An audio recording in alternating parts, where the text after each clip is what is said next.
The Foreign Affairs Committee will come to order. The purpose of this hearing is to examine the fiscal year 2024 budget request for the State Department's Bureau of East Asian Pacific Affairs.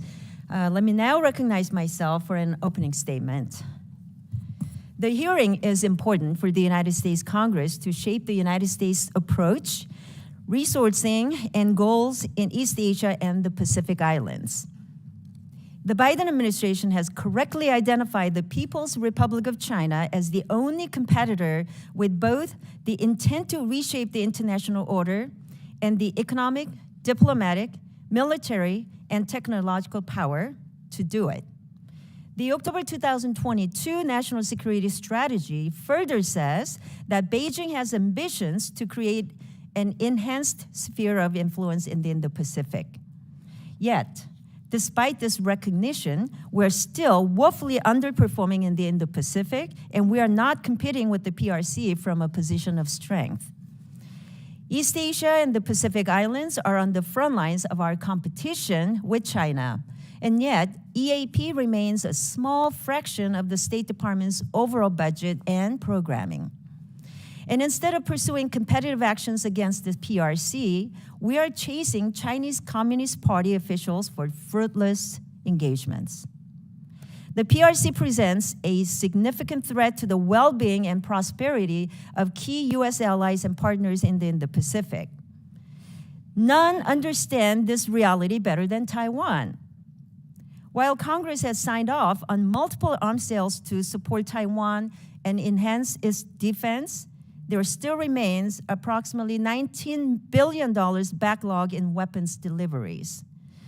So my Arms Export Delivery Solutions Act was passed in last year's NDAA, yet the report we received from your department earlier this year did not clearly lay out a description of the actions the United States is taking to expedite deliveries of defense articles and services to Taiwan, including whether we will provide an interim capability or solution, which I explicitly asked for in that bill.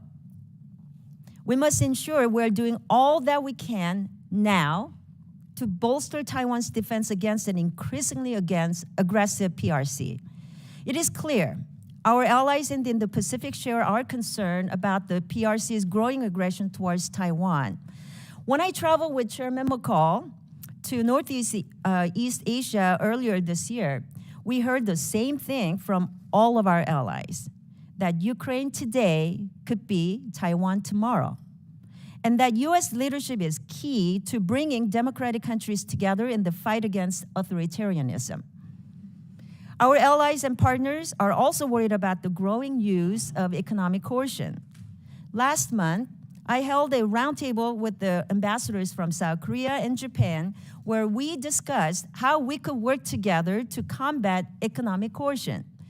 The United States Indo-Pacific Economic Framework is not enough to meet the growing trade and investment needs in the region, and I was disappointed to hear that the Biden administration was not interested in pursuing free trade or investment deals with our partners. We must have a concrete economic agenda in Asia to be competitive in the region. Nowhere is this more true than in Southeast Asia, which has immense economic potential. So I look forward to traveling to the region next month to discuss security, economic, energy, and human rights cooperation. Finally, we all agree that we are in an era of strategic competition with China, and that this competition requires a whole of government approach. Yet I am worried about the growing trend of the State Department not being forthcoming with information about its engagement with the PRC or actions taken by the PRC that directly affect United States national security, such as the spy balloon and the spy base in Cuba. In June, I sent a letter noting concern about your trip to Beijing on the anniversary of Tiananmen. I'm also disappointed that this hearing, originally scheduled for June, was pushed due to Secretary Blinken's travel to Beijing, which the department itself admitted would not be a game changer. I have also sent letters about getting briefings about the spy balloon and spy base in Cuba. We cannot pull together a whole-of-government approach to combat growing PRC aggression if the State Department refuses to engage with Congress and the American people in a timely manner. In short, the Indo-Pacific region is critical to U.S. national security and competition with PRC, so we must do more with our allies and partners, especially economically, to maintain U.S. leadership in the region. And to properly compete with China, the United States government must be in lockstep in communicating openly across branches about the threat the PRC presents, rather than prioritizing fruitless engagement with our counterparts in Beijing. I look forward to hearing from our witnesses and members of the subcommittee on these important issues. So I now recognize the ranking member, the gentleman from California, Mr. Rivera, for your opening statements. Thank you, Chairwoman Kim, for hosting today's hearing. I'd also like to thank our witnesses for participating in this important hearing and express appreciation for this administration's consistent engagement with Congress. Today's hearing focuses on the Biden-Harris administration's proposed budget for East Asia and the Pacific. Successive administrations, Democratic and Republican, have underscored the economic and strategic importance of the Indo-Pacific and expressed a commitment to prioritizing the region. However, the Indo-Pacific region has remained under-resourced when considering its strategic importance, economic heft, and staggering population. That's why last year I introduced the Indo-Pacific Engagement Act, which passed into law in FY 2023's NDAA. This bipartisan legislation directed the Assistant Secretaries for East Asian and Pacific Affairs and South and Central Asian Affairs at the State Department, along with the Assistant Administrator for the Asia Bureau at USAID, to provide an independent assessment of the resources they need to fulfill the Indo-Pacific strategy. Last week, the administration submitted the first Indo-Pacific Engagement Act report to Congress, and I'd like to thank EAP and SCA at State, as well as the Asia Bureau at USAID for putting together this comprehensive and insightful report. Noting the strategic competition with the PRC is the pacing geopolitical challenge of our era, the report found that $41.3 billion over the next 5 fiscal years is needed to implement our objectives in the Indo-Pacific, of which $8.1 billion is for diplomatic engagement, $1 billion is for USAID operating expenses, and $32.2 billion is for foreign assistance. Unfortunately, last week, the House Appropriations Committee Republicans passed their fiscal year 2024 state foreign operations and related programs appropriations bill with a 15% cut in funding from fiscal year 2023 levels. While the Republicans' SFOPS bill fully funds the President's budget request for the Indo-Pacific strategy, it underfunds the operations and staffing of the State Department and USAID. If the U.S. is going to successfully outcompete Beijing in the Indo-Pacific and around the world, we cannot take a step backwards and cut resources from key national security agencies. In addition to the appropriated funds, Congress must also authorize the FY 2024 President's budget request for mandatory funding that includes $7.1 billion over 20 years to extend assistance related to the compacts of free association with the Marshall Islands, Micronesia, and Palau. I welcome the news of renewed COFA pacts signed with Micronesia and Palau, and I hope there will be a final agreement with the Marshall Islands soon. The COFA agreements signal the United States' sustained commitment to our partners in the Pacific. With some provisions set to expire at the end of this fiscal year, it is critical that Congress approve these agreements through implementing legislation as soon as possible. While competing vigorously with the PRC is central to the U.S. interests in the Indo-Pacific, it is also important for Washington to maintain open channels of communication with Beijing to reduce the risk of miscalculation. With that, I applaud the administration's continued use of diplomacy to raise areas of concern with the PRC so that the relationship does not veer into conflict. I look forward to hearing from Assistant Secretary Kreitenbrink on his engagements with the PRC, including last month's trip to Beijing with Secretary Blinken. With that, I look forward to continuing to work with the administration and continuing to work with the full committee and the subcommittee in a bipartisan way. And I yield back. Thank you, Ranking Member. Our subcommittee is honored to have the presence of our full committee chairman, Michael McCall. So now I'd like to recognize him for any opening statement you have.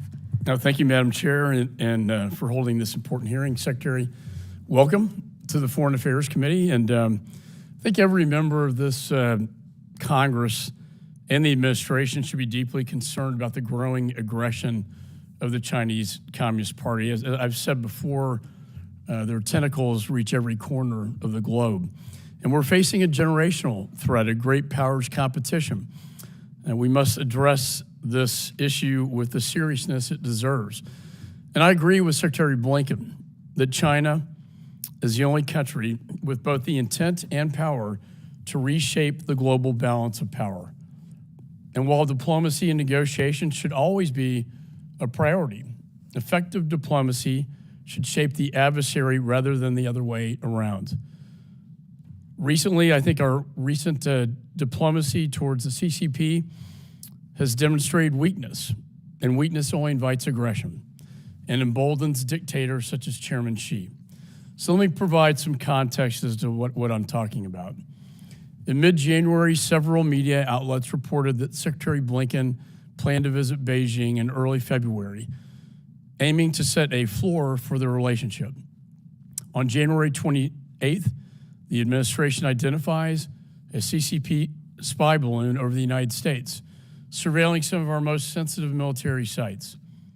Shockingly, it took a full 7 days for Secretary Blinken to cancel the trip, following significant congressional pressure. Fast forward to the spring when the CCP raids multiple American businesses. Then on May 10th and 11th, Jake Sullivan meets with his counterpart in Vienna. It appears the Biden administration is extending an olive branch to China. But how does China respond? On May 15th, the CCP, State Intelligence, began hacking senior-level officials at State and Commerce Department, including Secretary Raimondo. And as I have been told, sir, your account as well, Mr. Secretary. 1 week later, on May 22nd, the CCP effectively banned Micron from selling its chips to China, or in China. On June 2nd, Secretary of Defense Austin requested a meeting with the CCP counterpart at the Shangri-La dialogue. That request was rejected, and Secretary Austin settled for a mere handshake. On June the 4th, the anniversary of Tiananmen Square massacre, you, Mr. Secretary, arrived in Beijing to negotiate Secretary Blinken's trip later that month. This was an astonishing display of appeasement and indifference to the brutality and human rights violations of the CCP by this administration. Then on June the 8th, media reports surfaced about the CCP establishing a spy base in Cuba. On June 16th, the State Department, including the Secretary, Defense Secretary, and all hacked officials learned that their emails had been compromised by the CCP. We understand this attack targeted at least 9 officials from the Bureau that you oversee, and it's possible that your own email has been hacked. All told, it appears that tens of thousands of emails were stolen. Despite being aware of this hacking, on June 18th, Secretary Blinken still traveled to Beijing. And in early July, I learned that the state pulled down a congressional notification that included defense services for Taiwan. I'm deeply concerned that the price we paid to secure Secretary Yellen's trip to China and just the price we paid to just merely get a meeting with Chairman Xi may have been too much. Moreover, last year I gave y'all, through my legislation, presidential drawdown authority to get weapons to Taiwan immediately. That has not been used to this day. I've signed off on weapon sales, 23 weapon sales, as far back as 5 years ago, none of which have been delivered. As we've learned in Ukraine, we need to provide these weapon systems before a conflict erupts, not after. That is the goal of deterrence. I recently went to Taiwan with the chair, with both the chair and ranking member of the subcommittee. And the first question President Tsai asked me was, where are my weapons that I paid for? This administration appears indifferent to CCP hostility, appeasing rather than simply to facilitate talks. Don't get me wrong, I think diplomacy is important. I agree that the Secretary and you, sir, need to talk. It's unfortunate we can't have a military-to-military communication between the CCP and the United States. In some, I think this administration finds itself trapped in a cycle where the CCP dictates the terms, the timing, and conditions of our meetings rather than the other way around. This is precisely why I made it a point to be here today. You should be at the table out of strength and leverage, not out of weakness and appeasement. Approximately 7 months ago, multiple commerce officials assured me that an update to the Huawei export control licensing policy was done. 7 months later, the rule has yet to be released. In May, Reuters reports that the State Department is delaying not only the Huawei controls, but other sanction packages as well. Congressionally mandated sanctions under the Uyghur Human Rights Policy Act have been repeatedly killed by the State Department as well. Then on May 19th, I sent a letter requesting documents to understand the situation better, but I've been stonewalled. On June 13th, I sent a second letter requesting a narrower set of documents, specifically the competitive action calendar. This is one document. While State agreed to provide, Madam Chair, I really would like to finish this statement. While State agreed to provide the documents, they asked for some time to gather them, saying they believe they could produce them in several weeks, and I agreed to them. However, in early July, State informed us that they could no longer provide a time frame. On July 11th, I was forced to serve a subpoena for these documents, yet the deadline came and went. Last night, we received a response from State with respect to the subpoena, but it's insufficient. Mr. Secretary, your department is in violation today of a congressional subpoena. This is unacceptable, and I will have to prepare for further action. I hope you will work with us in this committee. We must acknowledge China for what it is and respond to it with strength. With that, I yield back. Thank you very much. Other members of the committee are reminded that opening statements may be submitted for the record. And we're now pleased to have a distinguished panel of witnesses before us today on this important topic. First, the Honorable Daniel Crichton Brink is the Assistant Secretary of State for the Bureau of East Asian and Pacific Affairs at the U.S. Department of State. And Mr. Michael Running is the Acting Deputy Administrator for the Asia Bureau at the U.S. Agency for International Development. Thank you for being here today. Your full statements will be made part of the record, and I will ask each of you to keep your spoken remarks to 5 minutes in order to allow time for member questions.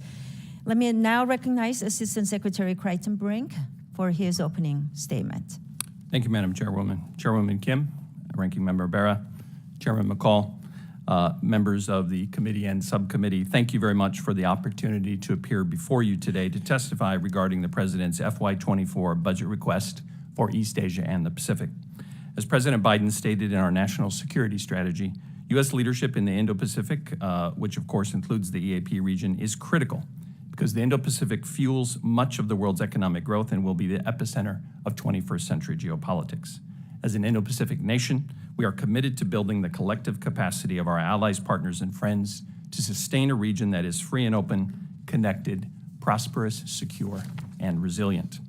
The EAP Bureau holds a key responsibility to advance the administration's priorities in the Indo-Pacific. Our Indo-Pacific strategy includes our approach to the PRC, but is not defined by it. In other words, we have an Indo-Pacific strategy of which China is a part and not the other way around. That said, while strategic competition with the PRC remains a global challenge, competition is most pronounced in the Indo-Pacific. The administration's approach to the PRC is to invest, align, and compete. We are 1, investing in the foundations of our strength at home, 2, aligning with allies and partners on our approach abroad, and 3, competing with the PRC to defend our interests. Our objective is not to change the PRC, but rather to shape the strategic environment in which it operates, building a balance of influence that is favorable to the United States, our allies and partners, and the interests and values that we share. In support of the administration's Indo-Pacific strategy, The President's FY24 budget request for EAP includes a diplomatic engagement budget of $533 million and a foreign assistance budget of $1.36 billion. In addition, the President's budget request includes $2 billion in mandatory funding to support the Indo-Pacific strategy and $7.1 billion in mandatory funding to support the Compacts of Free Association. Further, the FY24 budget includes $2 billion in mandatory funding to support international infrastructure globally, which would include projects in our region. Here, I would now like to provide a brief overview of how the President's budget for EAP directly supports the 5 objectives of the Indo-Pacific strategy. First, we're advancing a free and open Indo-Pacific. The FY24 budget supports our commitment to maintain sovereignty and territorial integrity, unimpeded lawful commerce, the peaceful resolution of disputes, and the freedom of navigation and overflight in the maritime domain. These efforts complement our expanded diplomatic presence across the Indo-Pacific, including opening embassies in the Solomon Islands and Tonga, and planning for new embassies in Kiribati and Vanuatu. The FY24 budget also supports our continued investment in democratic institutions. Second, we are building connections in the Indo-Pacific and beyond. The President's request supports our bilateral relationships as well as engagement with a host of regional groupings and institutions, including ASEAN, AUKUS, the Quad, the Pacific Islands Forum, the Pacific Community, and the Mekong-U.S. Partnership to build capacity and address shared challenges. Third, we are driving Indo-Pacific prosperity. With the continued negotiations for the Indo-Pacific Economic Framework for Prosperity, our hosting of Epoch in 2023, and the launch of the Partnership for Global Infrastructure and Investment, the President's budget will promote a connected, resilient, and fair Indo-Pacific economy. Fourth, we are bolstering Indo-Pacific security. Recognizing that security is a necessary condition for prosperity, our budget request will build the capacity of our partners to respond to and resolve both domestic and transnational security threats. We also remain committed to maintaining peace and stability across the Taiwan Strait. Our One China policy, which has remained consistent, has helped to maintain cross-strait peace and stability for the past 40 years. In line with the Taiwan Relations Act, the United States will continue to assist Taiwan in maintaining a sufficient self-defense capability. Fifth, we are building regional resilience. U.S. security depends on our collaboration with our allies and partners to address shared challenges to build resilience to transnational threats. In summary, the United States' role in the region must be more enduring than ever. Our allies and partners are looking to our ability to deliver resources as a sign of our commitment. Building on existing efforts, the President's FY24 budget request will allow us to do just that. Finally, I also want to sincerely thank the Chairwoman and her staff for agreeing to reschedule this hearing so that I could testify upon return from the Secretary's recent trip to Beijing. Thank you very much. I look forward to your questions. Thank you, Mr. Secretary. I now recognize Mr. Ronning for his opening statement. Chairman McCall, Chairwoman Kim, Ranking Member Bera, and distinguished members of the committee, thank you for inviting me to testify on USAID's role in advancing U.S. foreign policy priorities in East Asia and the Pacific. We are all well aware that the East Asia and Pacific region is home to the majority of humanity, the world's fastest growing economies, and busiest maritime trade routes. These countries are essential partners in creating a free and open Indo-Pacific that improves lives in Asia, underwrites regional stability and security, and helps generate prosperity here at home. At USAID, we approach development in the region with the understanding that the People's Republic of China is trying to rewrite existing regional rules and norms for its own narrow advantage. However, our development approach starts not with the question of what we are against, but rather what we are for. USAID embodies what the United States can offer the region as a partner and friend in development to communities and families who are seeking to transform their lives, and more broadly as a leader in U.S. efforts to advance a free and open, connected, prosperous, secure, and resilient Indo-Pacific. That is what the region wants, and that is what we strive to provide. I have had the privilege to work on USAID's development and humanitarian efforts in the East Asia and Pacific region for much of the past decade. A recurring theme in our discussions throughout the region, be it in the Pacific Islands or the Mekong, is the importance of showing up and following through on America's commitments. Countries in the region count on the United States to be a bulwark of stability in a rapidly changing region. and this FY 2024 request is an opportunity to cement our reputation as a reliable partner. USAID will work in lockstep with Congress to achieve these ambitious objectives. The President's FY 2024 budget request for USAID includes $964.4 million for East Asia and the Pacific, which is a $194 million increase, or a 25% increase over the FY 2023 request. We believe that this increase is merited by the scope and scale and the urgency of the challenges we face in the region. In line with the administration's priorities, USAID's request prioritizes key sectors to advance U.S. national security and prosperity alongside that of our partners and allies in Asia and the Pacific. First, to boost inclusive economic growth, USAID will promote trade and investment, private sector productivity, and digital connectivity. Second, our demand-driven climate change activities will reduce emissions, protect critical ecosystems, implement regulatory reforms, mitigate resource conflicts, and help partners transition to renewable energy.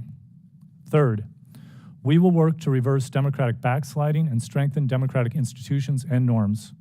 Fourth, to bolster women's economic empowerment, gender equity, and human rights, USAID will work to increase women's political, civic, and economic engagement, address gender inequality, and combat gender-based violence.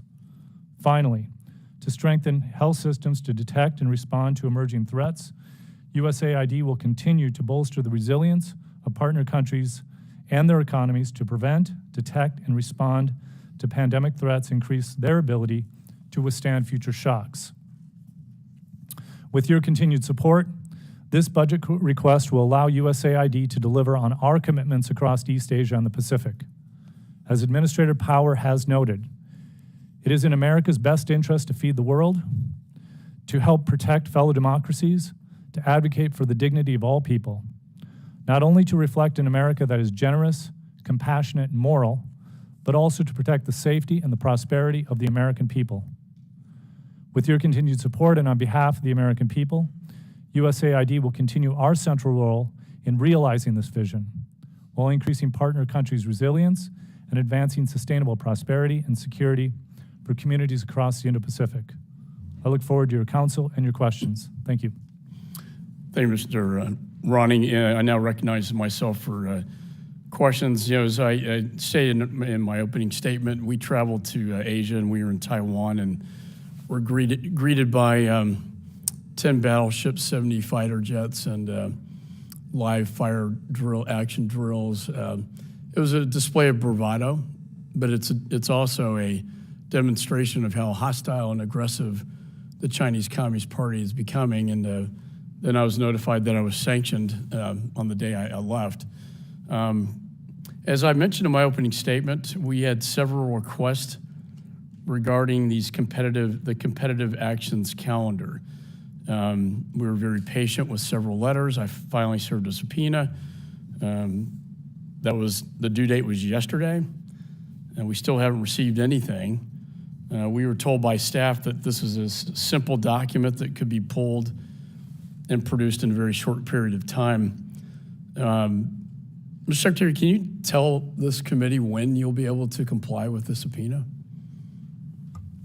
Mr. Chairman, thank you again for the privilege of being here today, and thank you for your question. I want to assure you that the department is committed to working with Congress and with you, and that we have responded in writing to your letters on this issue, first on June 16 and then again yesterday, when we provided further information about the competitive actions that we have taken under the Biden administration. This is part, as you know, of an ongoing accommodations process with the committee, and we're very much committed to working with you on that. We are committed to responding to your and the committee's requests in a timely manner.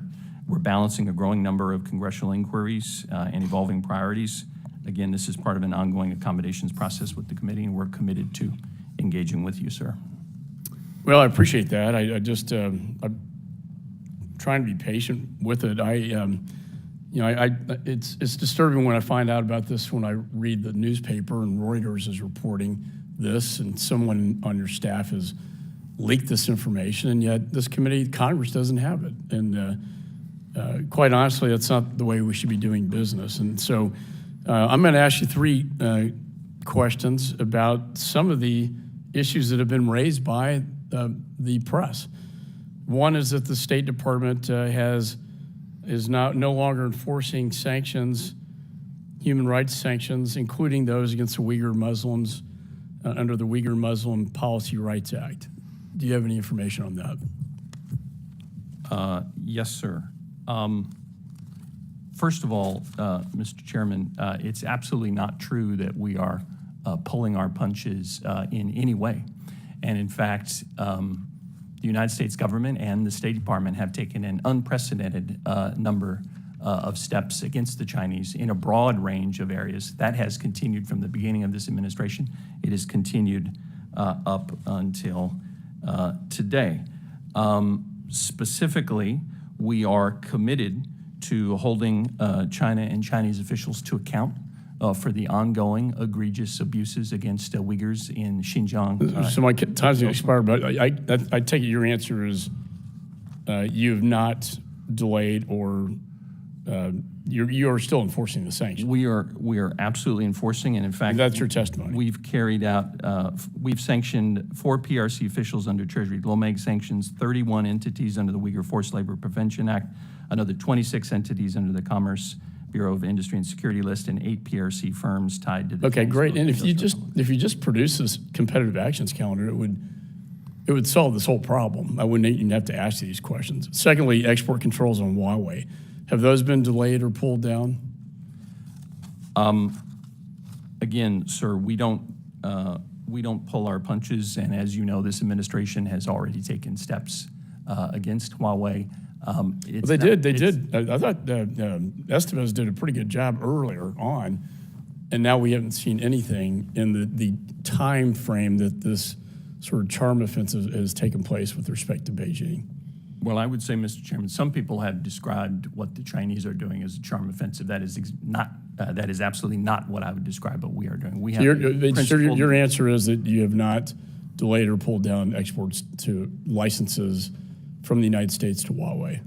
That is correct. I can't comment on ongoing processes in the End User Review Committee, but we are committed, as we've demonstrated steps we have taken in the technology space, including, I think most significantly, the October 7 Advanced Computing Rule. We are committed to defending our national interests. We are committed to preventing advanced U.S. technologies from falling into the hands of the Chinese. Let me ask you this question. Why did the state recently pull down DDTC 22-087, which included a license to provide defense services to Taiwan? Mr. Chairman, I'll have to check if that's the specific case that you're referring to. And I will check on that, but if it is the one I think you're referring to, my understanding is a direct commercial sale was notified by mistake. It was pulled back, but my understanding it has since been formally notified, I believe just yesterday. It may have been the day before. Okay. I'm happy And I have to refer to it. I know it's very cryptic. I'm obligated to refer to it in that manner. Yes, sir. But I just want to state, sir, and you know, I'd be happy to work with your team as well. But we have taken an extraordinary number of actions over the course of this administration, and we've done it in advance of every one of these engagements that you've mentioned. We've done it after every one of these engagements. We do not pull our punches. That is not what we're about. We believe that we are engaging the People's Republic of China from a position of confidence. Confidence based on, I think, the extraordinary success of our diplomacy in the region to shape the external environment, confidence based on our investments in our strength at home.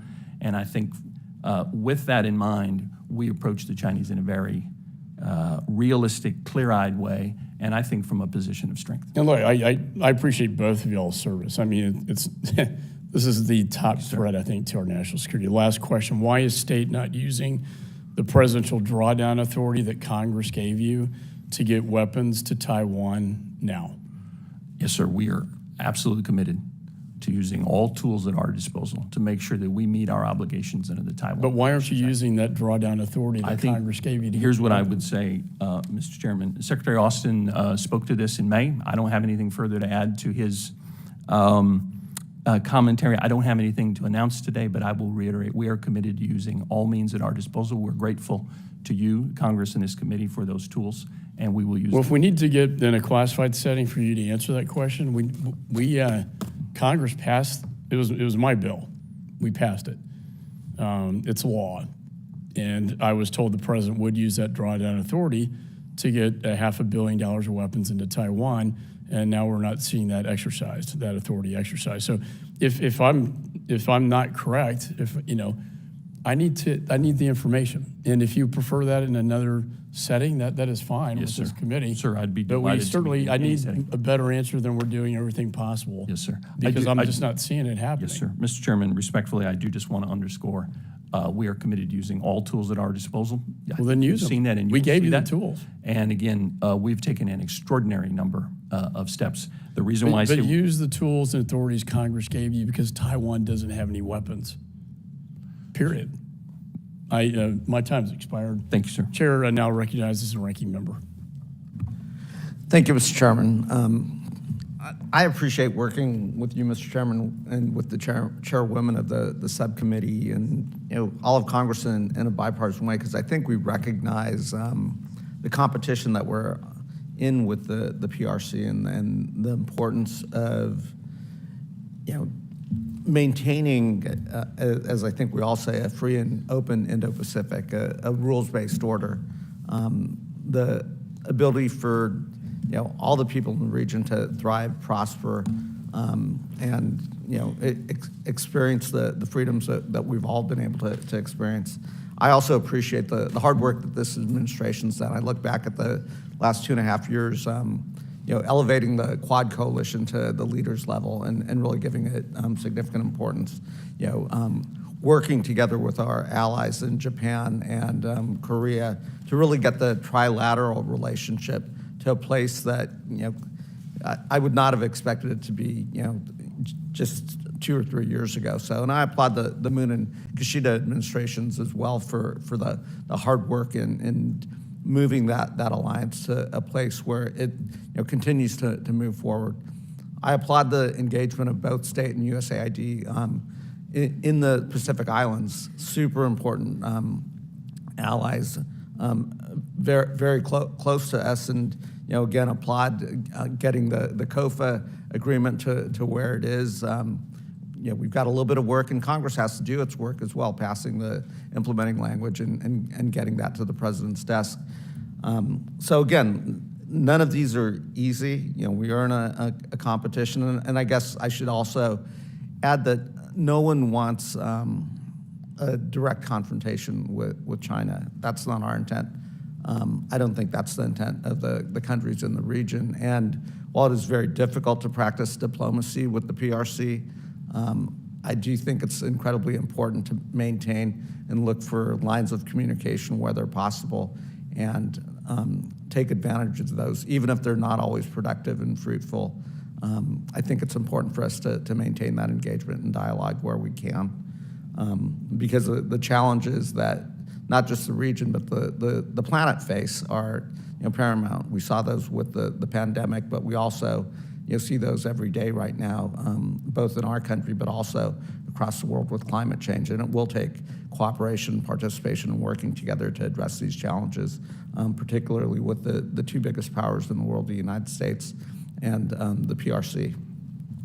Let me, Secretary Cretenbrink, let me turn to the COFA agreement again, which I think is incredibly important and has served us fairly well.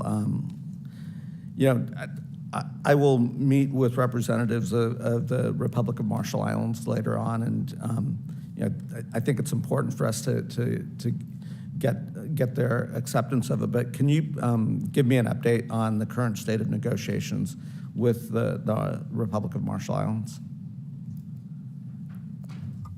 Mr. Ranking Member, thank you very much for your comments and for your question. Let me just state specifically on your question regarding the COFA. We're absolutely committed to getting the COFA done. I think, as you know, this is really, I would argue, central to our entire position in the Pacific, including particularly in the northern Pacific. It's really the foundation of our engagement there. As you know, we've already concluded MOUs with Federated States of Micronesia and Palau. The outstanding negotiations are with the Marshall Islands. I don't want to get into all of the details of the negotiations, and I know that our Special Envoy Joe Yoon has been up here to brief you and others. But we're committed to getting this done. I'm confident we will get there with RMI. Every one of our partners, sovereign partners in the Pacific, they have their own needs, desires, their own politics. We're working through that right now, but I'm confident that we will get there. And I think, as you know, as part of the President's FY24 budget request, it includes $7.1 billion mandatory funding over 20 years to fund the compacts, and it does include what we've agreed on, at least to date, the top lines for RMI. Great, and as I've mentioned previously, we really do appreciate that mandatory funding and the 20-year funding to give assurances to the states in this region. Yes, sir. I don't have much time left, but you've got Congress's support, and we'll continue to work to get this done. So with that, let me thank you, Mr. Ranking Member. Yield to the Chairwoman. Thank you. I now recognize myself for 5 minutes. Secretary Crichton-Brink, you accompanied Secretary Blinken on his recent trip to Beijing, just recently in June. And shortly after that meeting, Secretary Blinken said that the spy balloon chapter should be closed. Well, this was a spy balloon, which is a product of an adversary's military that flew across the continental United States, and the administration believes we should simply move on. And at one point, President Biden even characterized this national security threat as, in quote, silly. Do you agree or disagree with President Biden's characterization that the spy balloon incident as silly? I just need a simple yes or no from you. Madam Chairwoman, thank you. I think... Just simple yes or no. I mean, we can continue the dialogue. Well, ma'am, what I would say is I agree with the President's assessment from the beginning. We took this extremely seriously. This was an outrageous violation of American sovereignty, Yet you territorial called it integrity. silly, right? And so the, did and the the President State Department, shot the balloon my down. time, I'm going to Sorry. claim my time back. State Department, did you demarche the Chinese embassy with respect to the balloon? Yes, we did. And what date did that occur? I don't have all of the details in front of me. I didn't come with a timeline, ma'am, but my recollection is it was immediately after we found Sure, out then about it. do you recall which And I believe that U.S. was officials February were in 1. the meeting? I do. Could you tell me? I will tell you, we don't normally divulge all of the details of our. You can at least tell me but I which can tell you, officials were there in the meeting, Secretary of right? State and the Deputy Secretary of State. We took this incredibly seriously, and we wanted to send a message. Sure. This was an outrageous violation of our sovereignty. Then can we you- demanded it be removed, that it never happen again, and then we shot it down. So respectfully, you. Madam Thank you. Let me Chairwoman, reclaim this my is very time. serious. Yes, ma'am. Will you commit to sharing any technical analysis of the balloon with the committee? What I will commit to is I'll refer you to the Department of Justice and the FBI, which are in charge of this, and we support whatever decisions they make. All right, so you see, we're having this continued dialogue, so the chapter on the spy balloon is not closed.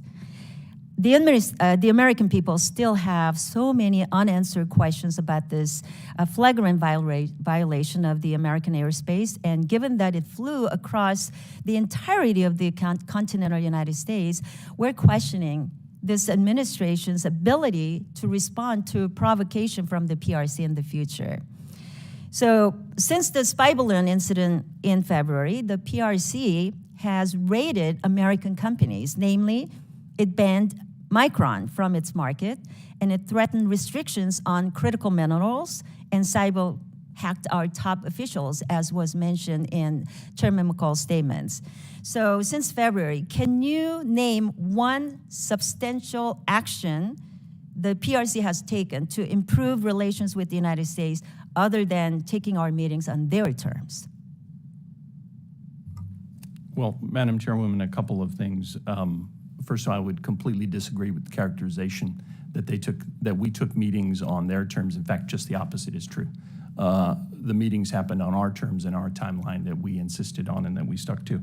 And Madam Chairwoman, I fully agree with your assessment that some of the steps that China has taken against Micron, against other American firms on the ground, absolutely contradict their supposed statement that China is open for business and that they need foreign investment.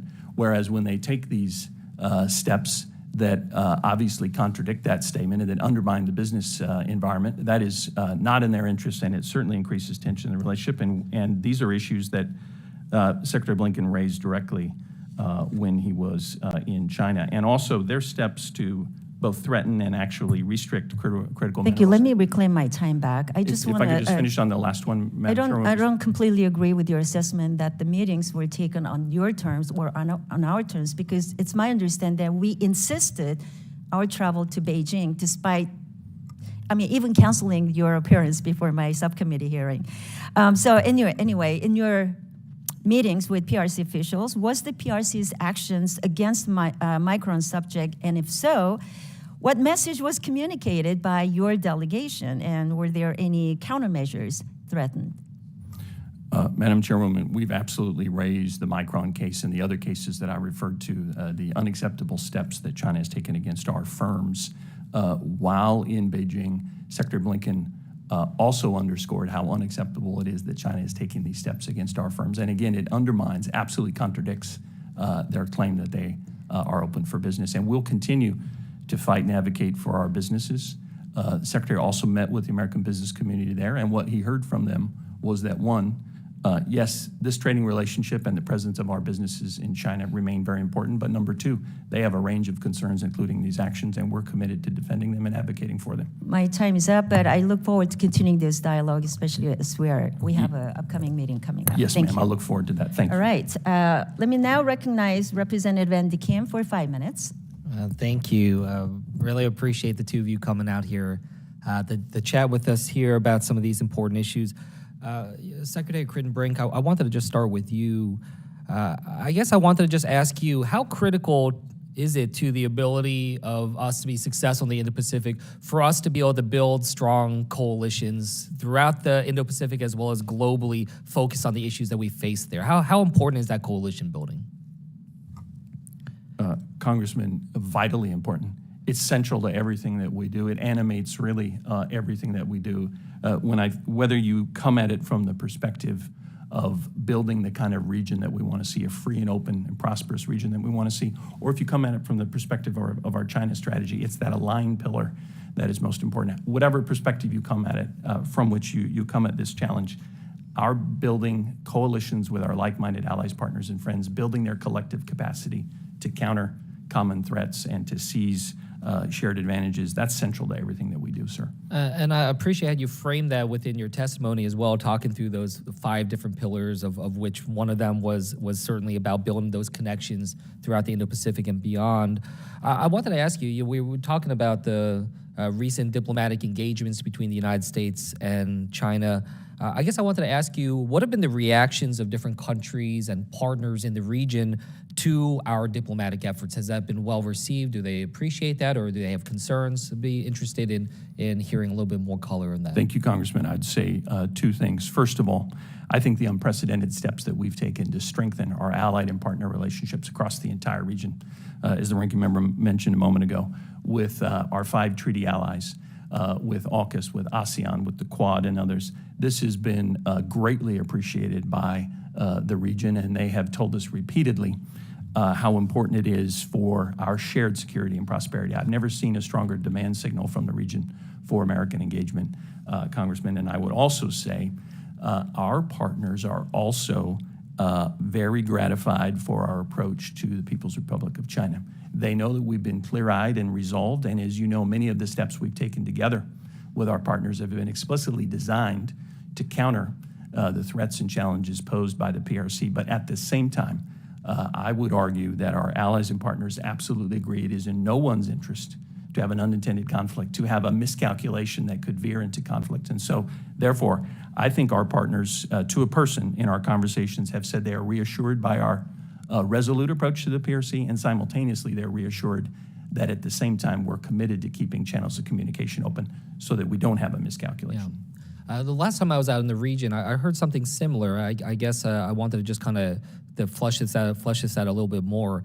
I was told by some counterparts in the region last time I visited that yes, there are very legitimate and credible challenges that we face with China, but when it comes to the U.S. and China and that relationship, they said that it was very important that the United States act as the responsible actor, that they not be seen as the provocateur, they not be seen as the aggressor, otherwise that would potentially make it harder for some of our partners in the region to actually partner with us and build coalitions. That was something that I heard. Is that something that you would hear as well from some of your counterparts?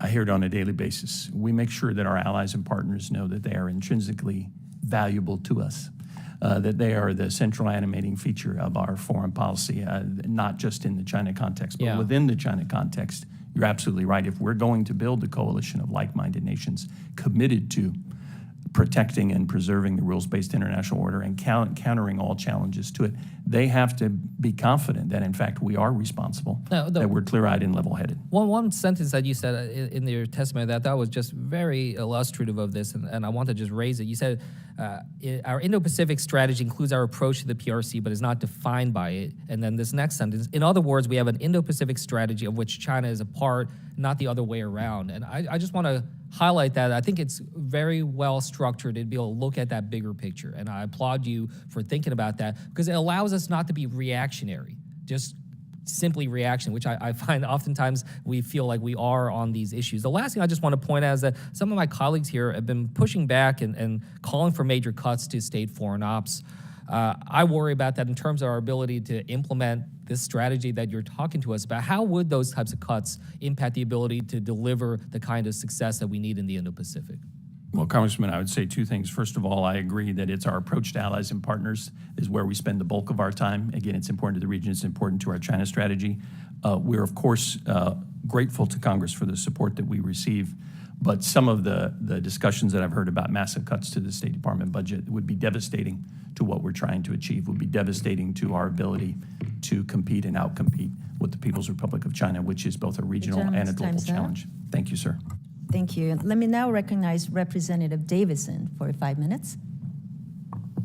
I thank the chairwoman, thank my colleagues. I thank you all for coming in today to provide your testimony. And hopefully we'll make some progress here on policy. The previous administration put Huawei on the Department of Commerce entity list back in 2019. Our committee discovered that during a 6-month period in 2020 and 21, less than 1% of licenses were denied and more than 60 billion worth of licenses were approved, licensing America's sensitive technology to Huawei. Last week, it was reported that Huawei is poised to return to the 5G smartphone industry.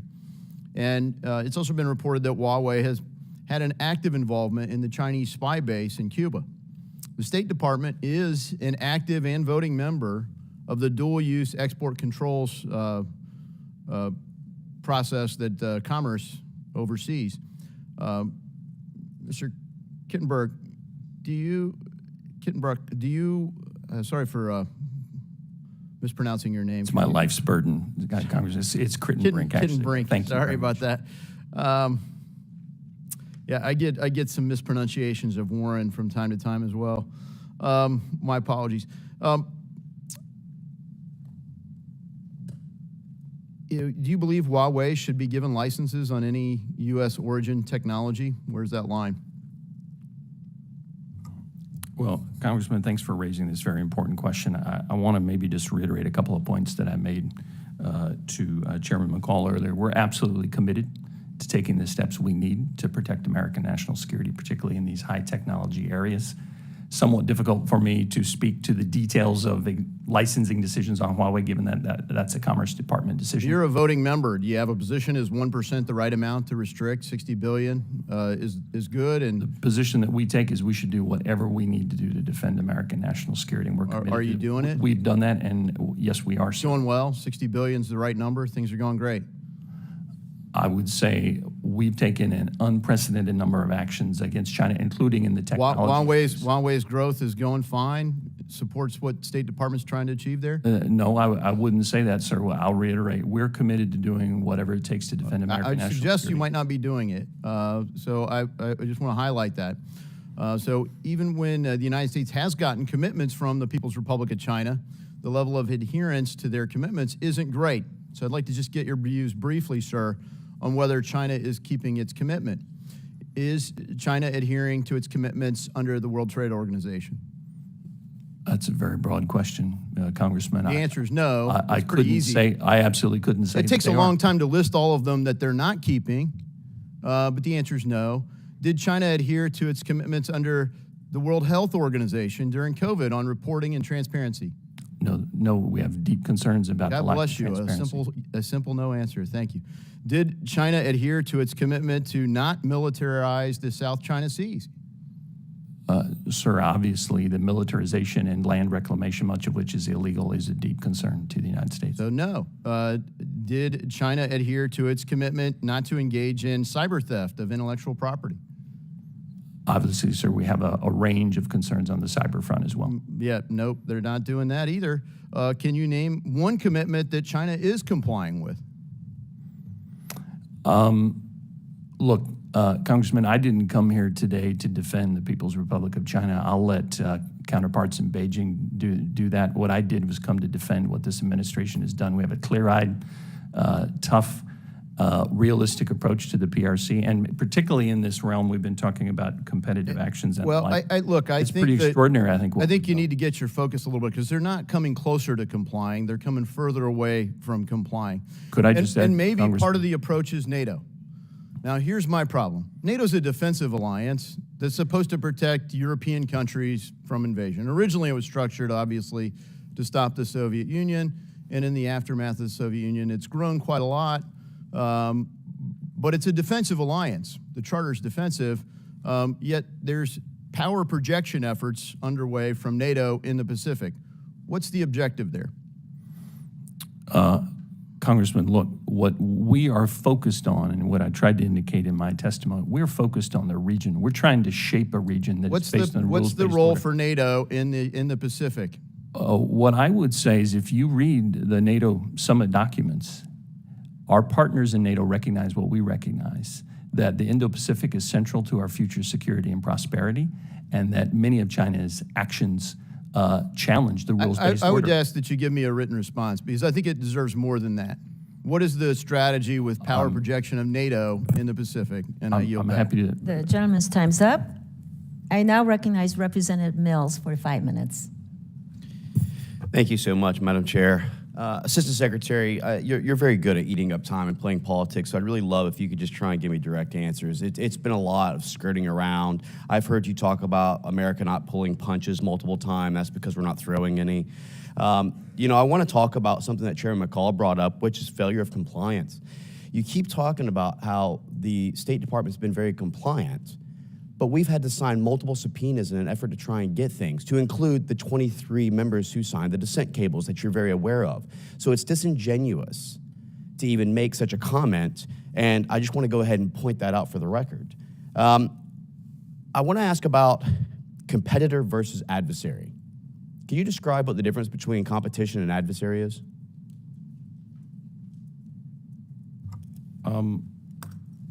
Your question is, what's the difference between an adversary and a competitor? Yes, I appreciate you eating up 30 seconds to try and do that. Yes. Well, Congressman, that's not what I'm trying to do. We spend every day on these issues. I spent a lot Sir, of I'm time asking to for the prepare definition, for this. please. I didn't come prepared to give you a formal definition, but I'm happy to Do you take consider that on. China a competitor or an adversary? I would argue that they're both. Okay. And I would agree that they are an adversary more than anything, especially if you look at the geopolitical alignment between China, Russia, Iran, North Korea, and the economic resource and cyber-based warfare that's been launched for 20 plus years against the West. I think we look at the expansion of the Belt and Road Initiative. I think that we look at the domination of rare earth mineral mines throughout the continent of Africa. I think that we recognize that China's adversarial actions has led to a disruption in supply chain capability, which is the intent. That's why they want to expand the Eurasian borders, take Africa, take Oceania, recreate the maritime Silk Route, if you will, to choke off Western Hemisphere supply chain. But they're also utilizing economic coercion in our own Western Hemisphere, as we're seeing with Honduras and Panama, where they're trying to take over the canal for tariffs and trade and other types of warfare, and then utilize that marriage of convenience with Russia for the Chavez of Venezuela and Petro in Colombia, now building spy, and joint training bases 92 miles off of my state, the state of Florida. right there in Cuba. So I think that's adversarial actions more so than competitive actions. I will go, though, and say that the day after Secretary Blinken's trip to China, President Biden referred to General Secretary Xi as a dictator. Do you agree that General Xi is a dictator? Congressman, I don't have anything further to add. I think the president's words speak for themselves. So do you agree with the president's I think the White House spokesperson and the secretary have already spoken to that. The Sir, president do you agree with the plainly, he president's- speaks for the American people. Sir, do you agree with President Biden's comment? I stand by what I said, Congressman. I don't have anything to add. No yes, beyond- no, no? I don't have anything to add. Okay, thanks so much for I your think non-answer. Congressman- We're going to move on, reclaiming my time, sir. Secretary Blinken also stated recently that the U.S. seeks to coexist peacefully with China. Was it U.S. policy during the Cold War to seek peaceful coexistence with the Soviet Union, who we declared as having a dictator? Was it U.S. policy during World War II to seek peaceful coexistence with Nazi Germany, which we called Hitler a dictator? Because both Soviet Union and Nazi Germany were run by dictators, correct? Congressman, I've tried to lay out, we have a really consequential and complex relationship with China. We have a long list of concerns, many of which you've already outlined. We approach those in a resolute and realistic manner, and we're absolutely committed to doing everything possible to defend our interests and those of our allies. And Well, I can tell you one of those we're would be to proud of what separate- we've done, and we're confident in what we've Mr. done. Secretary, I'd say that one of those would be to recognize also that WHO and WEF is being weaponized and utilized in an effort to also try to gain further, ingratiating behaviors by China to try and create this hegemony, not to mention the fact that they're cozying up to OPEC to try and utilize that as an energy warfare against us. And meanwhile, we just had former Secretary Kerry come in here and talk about how the greatest existential threat is climate change, not what we actually really are seeing, which is China as our greatest existential threat. You know, I'm going to ask one more thing, which is in regards to Taiwan. I just came back from the first and second chain of islands a few weeks ago. And I can tell you that the over $19 billion that's being held up by the Directorate of Defense Trade Control, which does exist under the Civ Milpol for State Department, is still yet to actually approve and send the materials that are necessary for Taiwan. Is there a reason for this? Congressman, I think it's realistic to talk about holding up $19 billion worth of arms sales. I think, as you know, this is a complicated process. It takes time. We do Sir, recognize. I'm very aware we of do Form recognize. 5, Form 2, DSP 83s, DSP 5s. I understand the defense process and mechanism. I've also seen where companies like Northrop Grumman, Lockheed, and others have gotten within 90 days an approval for the DSP 5 export approvals to send to Iraq and Ukraine and other countries, and yet this has been months and months and months of being held up. And so, no, you obviously don't know the process for the DSP 83 and DSP 5. If you did, then you'd also know the ATF's Form 2, Form 5, Form 9 process as well. This is something I'm aware of. Gentleman's time's up. Congressman, I'll just reiterate, we're doing everything within our means to meet our commitments under the Taiwan Relations Act. We've taken extraordinary steps. We're also taking extraordinary steps to reduce some of the delays that you've referred to. The gentleman's time's up. Let me now recognize Representative Castro for 5 minutes. Thank you, Chairwoman. Mr. Crinbrink, I strongly support U.S. engagement with ASEAN and was glad to see Secretary Blinken visit Southeast Asia last week and meet with our ASEAN partners. I've been working with the administration to extend diplomatic privileges and immunities to ASEAN, which requires an act of Congress. I'm hopeful that the House voted on the Partner with ASEAN Act earlier this year, and Senator Menendez introduced the bipartisan Senate counterpart. I'm hopeful that we can get this legislation enacted before President Biden goes to the ASEAN summit this September so he can announce this important recognition of U.S.-ASEAN ties. So I wanted to ask, what would it mean for the United States to extend diplomatic privileges and immunities to ASEAN? And do you agree that it'd be helpful if we can get this enacted in time for the President to make an announcement at the ASEAN summit this September? And after the May 2022 ASEAN Special Summit, the White House announced that the administration will double the Young Southeast Asian Leaders Initiative within 3 years. I led legislation in the House to strengthen and expand this program, and this announcement, of course, was welcome news. Yet, the FY24 budget request for the State Department did not include a request for additional funds in line with the President's announcement in May of 2022. How is the State Department going to find funds to double the YSEALI program? Congressman, maybe 2 comments. I think I'll need to take back the specifics of exactly what monies are being used to fund YSEALI, but we're absolutely committed to meeting that target, number 1. Number 2, again, having just traveled with the Secretary to Jakarta for the ASEAN Summit and having participated in a YSEALI event there, this is one of the most effective programs that we have in the world. As you know, 10 countries of Southeast Asia represent the youngest region in the world, the fastest growing, most dynamic region in the world. More than 155,000 of these amazing young people are alumni of our YSEALI program. It's really central to what we're achieving. But I'll come back to you on the details of our funding. Well, thank you for your work on that. Thank you to the State Department for really deepening our engagement with Southeast Asia. Ann Wagner, Republican from Missouri, and I co-founded the U.S.-ASEAN Caucus in 2017 to deepen the relationship between members of Congress and members of the legislative bodies of the 10 Southeast Asian nations. So thank you from the executive branch on the work that you're doing. And then finally, the administration has recently stepped up efforts to engage with Pacific Island countries where the PRC has been incredibly active, and that means that we need to step up. I believe it's important for us to be good partners with these countries and be responsive to their needs. So when you engage with Pacific Island countries, how highly do you think they rank the need for climate action, for example? Congressman, I think it's existential. Again, we have worked very hard to step up our game across the Pacific Islands. Again, we're a member of the Pacific community there. These are long-standing historical partners, incredibly like-minded, and our whole approach is to meet them where they live, so to speak. If you look at our strategy for the Pacific Islands, the work we've done on Partners in the Blue Pacific, it's all focused on meeting their top priorities. Climate is probably number one, illegal fishing, investment development, and people-to-people ties. Those would be a short list of their top interests. And so if we pursue the almost 30% cuts to the international affairs budget that the current proposal in the House calls for, how would that affect the United States' ability to be responsive to the needs of Pacific Island countries in combating climate change? And what does that mean for U.S.-China competition in the region? Well, Congressman, I would just say, as I mentioned earlier, obviously, dramatic cuts to what we're trying to do in the region would undermine significantly our entire approach to the region and to China, and particularly in an era of strategic competition. I would argue this is not a time for pulling back. It's a time for stepping forward and increasing our investments. Thank you, gentlemen, for your testimony today. Thank you, sir. I yield back.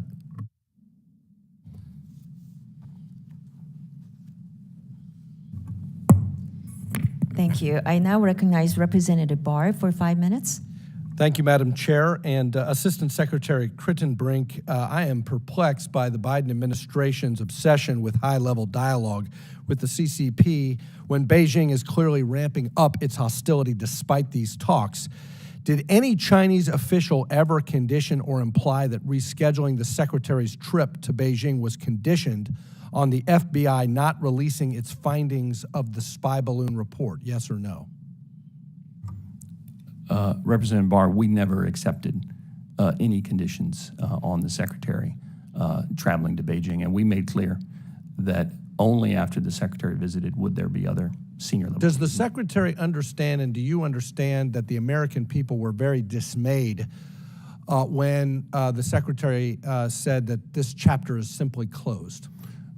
Well, Representative Barr, I would say, as I mentioned to Chairwoman Kim a moment ago, the flight of a Chinese spy balloon over the United States was an outrageous and unacceptable violation of our sovereignty and territorial integrity. We took resolute steps and then we shot it down. Yeah, Assistant Secretary, though, when you say the chapter's closed and there's no ramifications for the CCP, for them spying on our most sensitive military sites, the American people are outraged by that. Could I make one comment, sir? Let me ask you this question, Assistant Secretary. What tangible win did Secretary Blinken come away with from Beijing? And don't give us maintaining open channels of communication. We're not chasing the Chinese, sir. We are focused. You look like you are. I can tell you, you look like you are. We are absolutely not say doing you that. are. They say you are. Well, sir, I'm sorry, but that view is mistaken. We went to Beijing very confident in our approach to the region and to China from a position of strength. We should not underestimate the importance of trying to prevent the risk of miscalculation of conflict. Let's assess that negotiating from a position of strength. Last Congress, I authorized the Axis Act that required state to report on the PRC's assistance to Russia with the invasion of Ukraine. The relationship between General Secretary Xi and Putin is said to have no limits. But we know China has supplied Russia with satellite imagery, gunpowder, body armor, rifles. Would you assess that the level of PRC support or transactions to sanction Russian entities has been significant? Congressman, a couple of things. Again, we're pursuing a realistic, Is it significant or not? When it comes to Chinese support for Russia, Yes. we've expressed our deep concern over the range of areas where they've provided support. We've taken actions to sanction Chinese entities when they have provided support to Russia, and we've continued to warn them not to provide lethal assistance Okay, to the serious Russian military. consequences, warning them, tough talk. Where's the action? Where's the sanctions We've taken- for material and lethal support by China to Russia? Where is the Sir, action? our assessment is they have not provided lethal assistance to the Russian military, and we have warned them And the against media doing says so. you're wrong about that. There are customs records. Just look at the Wall Street Journal. They do a better job of uncovering material lethal assistance than the State So Department. we're confident in our Taiwan, assessment, and we've Taiwan, taken steps Secretary. against a number of Chinese entities already. We need sanctions. On July 3rd, already the done State that, sir. Department pulled down a proposed license for the export of defense articles to Taiwan. The State Department pulled down a proposed license for the export of defense articles to Taiwan. This happened the same day Secretary Yellen's trip to Beijing was announced. Is the State Department limiting arms sales and defense exports to Taiwan in the hopes of placating Beijing? Absolutely not, sir. And I spoke to this earlier, and I'll need to take it back just to make sure we're talking about the same case. But I'm aware of a case 2 weeks ago, direct commercial sales case, that was mistakenly notified. It's since been formally notified. It was withdrawn, and then it's already been notified. And that had nothing to do with anything else. We don't pull our punches. We've already provided more than $5 billion worth of arms to our Taiwan partners in this administration. We're taking a range of other steps to meet our commitments. Last year, I believe we approved 13 arms sales, which is a record in 1 year. Okay. But we do not pull our punches, and we will not. Okay, has the State Department returned to its policy of bundling arms and defense exports to Taiwan to not anger China? Absolutely not, sir. And I think the 13 arms sales last year proved that Okay, point. well, I think the State Department should be less focused on pulling down licenses and more focused on getting arms to Taiwan immediately. Let me ask about the competitive actions calendar in my remaining time. Since the beginning of this year, multiple high-level Biden administration officials have met with PRC officials or visited the PRC itself, including yourself. Through the course of this, the PRC has continued to commit genocide, intimidate Taiwan, hack U.S. government email accounts. But there's reporting that the State Department is intervening with other agencies to delay implementation of sanctions and export controls. Have you or anyone at State encouraged any other agency to delay implementation of a sanction or export control, yes or no? We do not pull our punches, and we are committed to taking whatever steps we need to. My time has expired. I don't think the Assistant Secretary answered that question. I invite my colleagues to follow up. I yield back. Thank you. Let me now recognize Representative Sherman for 5 minutes. Thank you. As we confront China and as we have a budget hearing on the very bureaus that confront China in its own area, should point out that we cannot beat China on the cheap. I wish it were true. I wish we could brush them aside at no cost. But budgetary proposals reflect values, and some budgetary proposals show that they value the idea of losing, because if we cut USAID substantially, if we cut our diplomacy substantially, and if we cut our public diplomacy substantially, we will lose. We had the spy balloon, and we had another couple of other possible balloons. Some people said that would just be a blip. Now that we've had several months to examine the apparatus, has your bureau received a classified briefing on what the major spy balloon actually had on it? Congressman, Yes. I have not. I'll just reiterate what we said earlier. We took this And very I will seriously. point out that I have not, and our colleagues have not. And they have had months to figure out. We deliberately didn't shoot down the balloon over Alaska or Montana because we wanted to see everything that was on it. And we allowed the balloon to go over military bases. We made sure, to the best of our ability, it didn't gather any more information, all in an effort to find out what was on the balloon. And they haven't told you, and they haven't told me what was on the balloons. So I look forward to working with the subcommittee and full committee to get a classified briefing on that. Yes, sir, and I'm happy This to month take marks the that back. 70th anniversary of the armistice concluded by President Eisenhower to end the war in 1953 in Korea. But we still don't have a peace treaty. Now, I'm not in favor of making unilateral concessions to the government in Pyongyang. On the other hand, a confidence-building measure that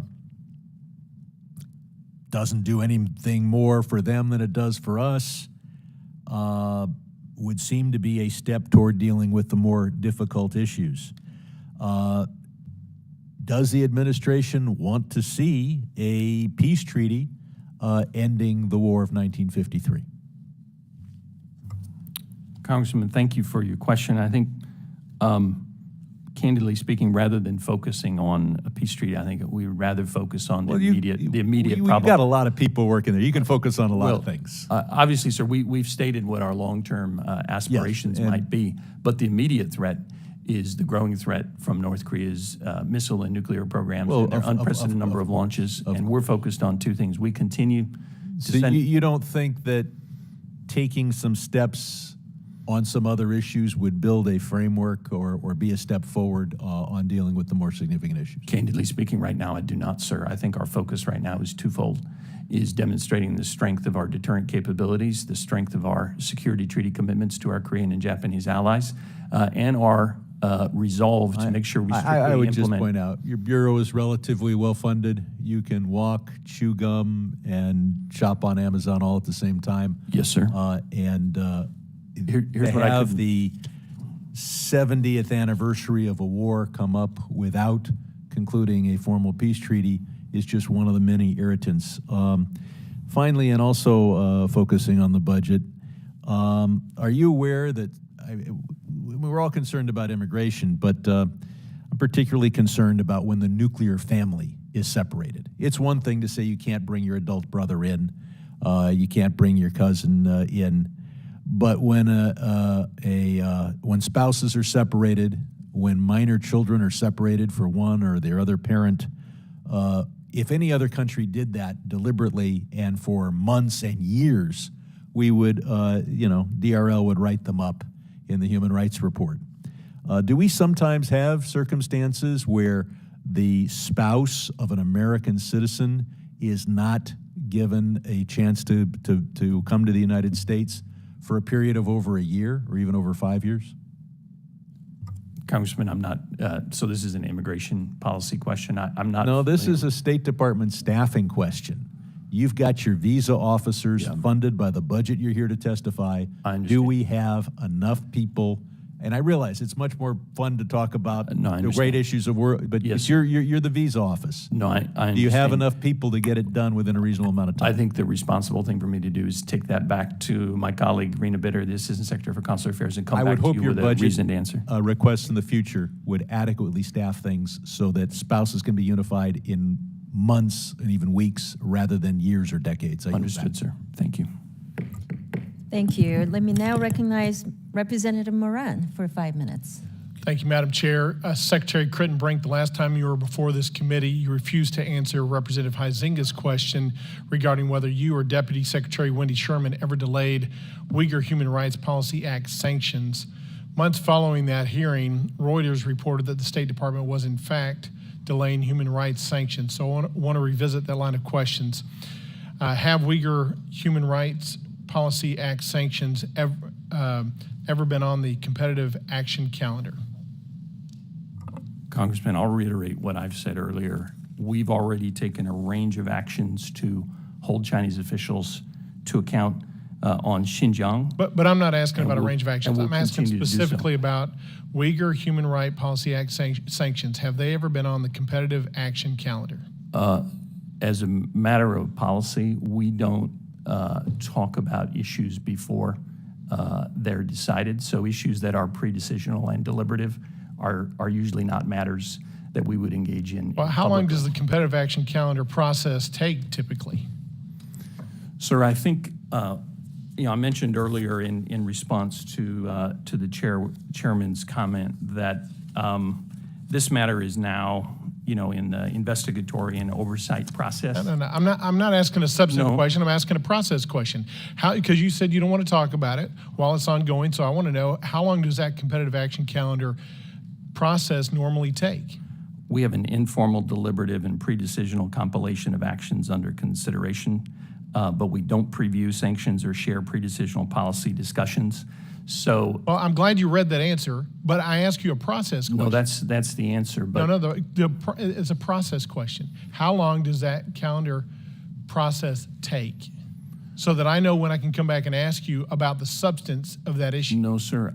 What I would say is putting together informal, deliberative, pre-decisional compilations of ideas and pre-decisional potential actions that I can't, there's not a timeline, there's not a formal process. So let's talk about then Uyghur Sanctions Act sanctions that have already been through the process. Do you know of any that have been through the process and have completed that process?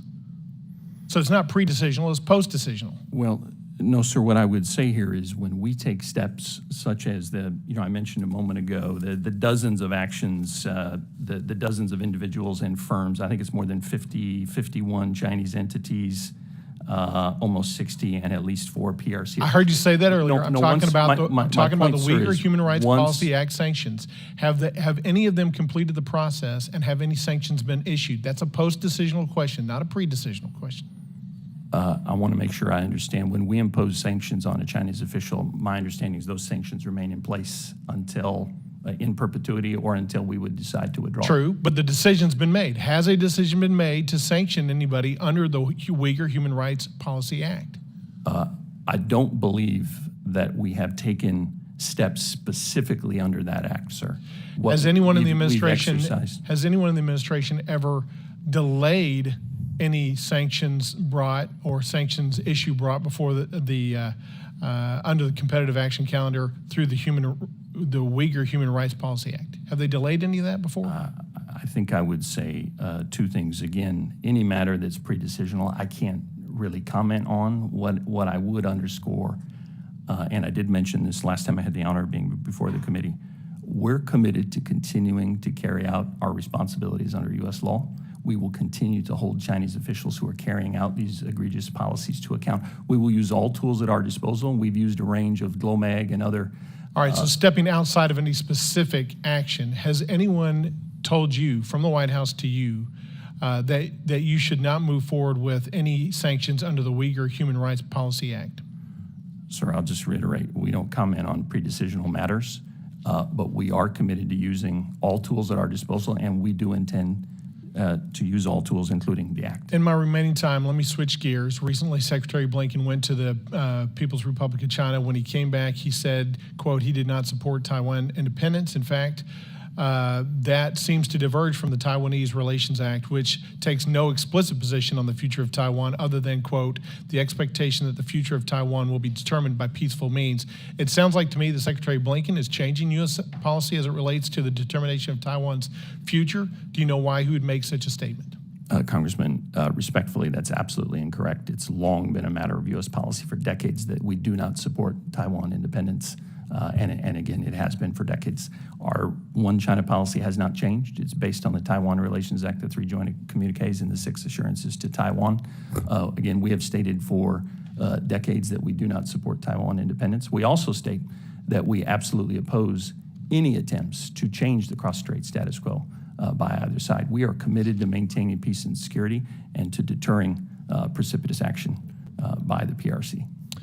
Madam Chair, my time has expired. Thank you. Thank you very much. I would like to thank the witnesses for engaging the members and answering the questions. You know, you can see we have a lot of concerns, from the questions that we asked and the responses, some of the responses that we didn't get in full. So we hope that we can continue this dialogue so we can get that full responses from you in a timely manner instead of saying that we will come back and give you the full response in a different setting. I mean, this is what the hearing is about.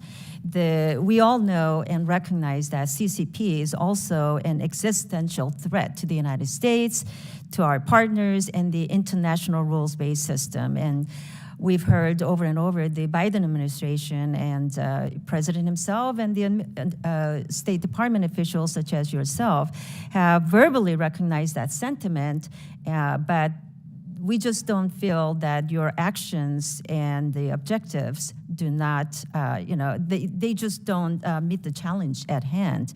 And your recent travels to China, since the last time we were supposed to have a hearing with you as a witness to the time that we're having this hearing today, there have been, to my knowledge, about 4 counts of high-level officials from our State Department traveling to China to meet with our adversaries, your counterparts, you would say. I just wanted to echo that our U.S. leadership in the region is critically important to engage, in the conversation to discuss the economic, security, and human rights concerns that we have, while we encourage the diplomatic engagements with our allies. Also with allies and adversaries alike, I think it's critically important, and I hope you recognize that you need to engage Congress. And especially before you travel to the region, I hope you will come and talk to us so you can carry our congressional concerns as you meet and have a dialogue with our adversaries. In this case, we're talking about PRC. So we shouldn't be holding back on standing up for our values, and this is what you are trying to do as a diplomats representing our country. So I look forward to getting more fulsome answers to our questions about Taiwan, as I mentioned in my questions about the arms sales and competitive action calendar in our classified meeting later this week. So with that, I would like to turn it over to my ranking member for closing comments you have. Thank you, Madam Chairwoman. First off, I appreciate both the witnesses being here and being available to us on a regular basis.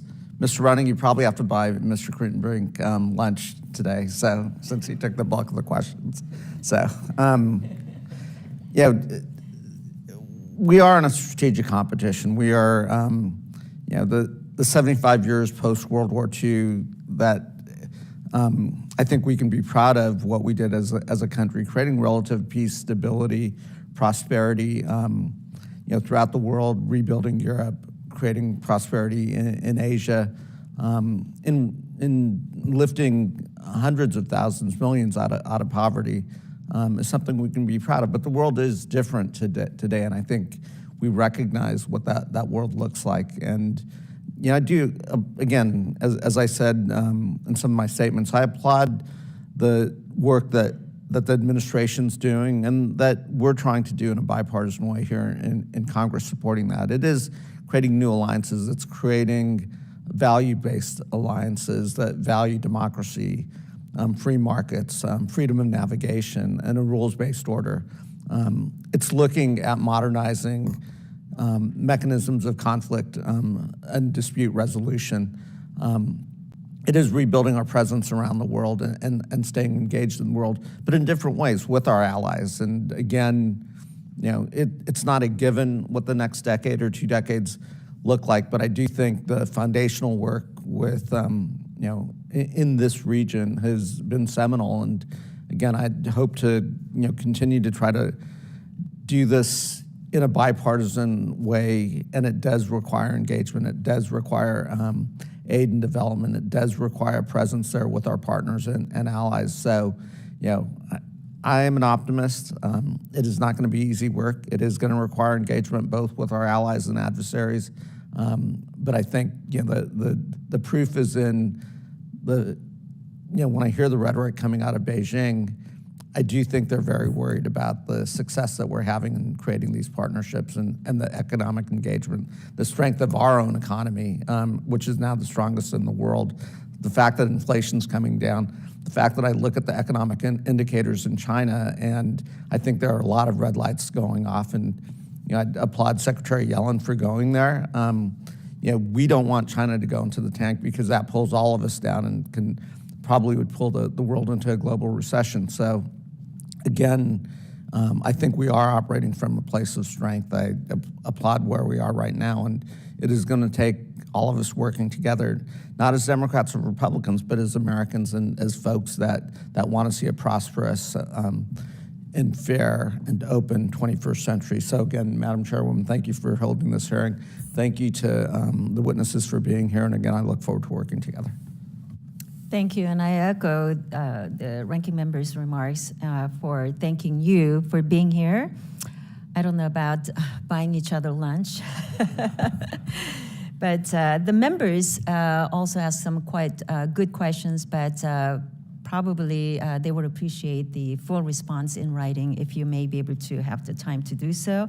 And pursuant to committee rules, all members may have 5 days to submit statements, questions, and extraneous materials for the record, subject to the length limitation. So without objection, the committee now stands adjourned.